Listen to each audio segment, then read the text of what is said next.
Hello viewers, আজকে আমরা এই ভিডিওতে জানব সাবজেক্ট, ভার্ব এবং অবজেক্ট কীভাবে নির্ণয় করতে হয়। আমরা সবাই ইংরেজিতে ট্রান্সলেশন করতে বা স্পোকেন ইংলিশে বলার চেষ্টা করি, কিন্তু তার আগে আমাদের একটা বিষয় জানতে হবে কোনটা সাবজেক্ট, কোনটা ভার্ব, কোনটা অবজেক্ট। দেখো ভিউয়ার্স, তাহারা একটি বাঘ দেখেছিল, এখানে দেখো কাজ কোনটা? কাজ হচ্ছে দেখেছিল, এইটা হচ্ছে ইংরেজিতে হচ্ছে ভার্ব। কে দেখেছিল, কে দিয়ে যদি প্রশ্ন করি তাহলে উত্তর আসবে তাহারা, এইটা হচ্ছে সাবজেক্ট। এবার যদি বলি কি দেখেছিল, তাহলে উত্তর আসবে যে একটি বাঘ। তাহলে দেখো আমরা কীভাবে সহজেই বুঝতে পেরে গেলাম কোনটা সাবজেক্ট, কোনটা ভার্ব, কোনটা অবজেক্ট।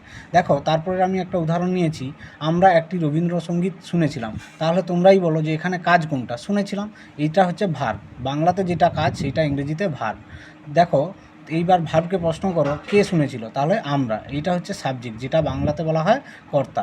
দেখো এবার আমি যদি ভার্বকে প্রশ্ন করি যে কি শুনেছিল, একটি রবীন্দ্রসঙ্গীত শুনেছিল, তাহলে এটাই হচ্ছে অবজেক্ট। তা আর একটা কথা যেটা বলার আছে, দেখো ইংরেজিতে আমরা কিন্তু সেন্টেন্সের গঠন আমরা জানি সাবজেক্ট, তারপরে ভার্ব, তারপরে অবজেক্ট। কিন্তু বাংলাতে সেটা কি হয় না, আগে সাবজেক্ট, তারপরে অবজেক্ট, তারপরে ভার্ব।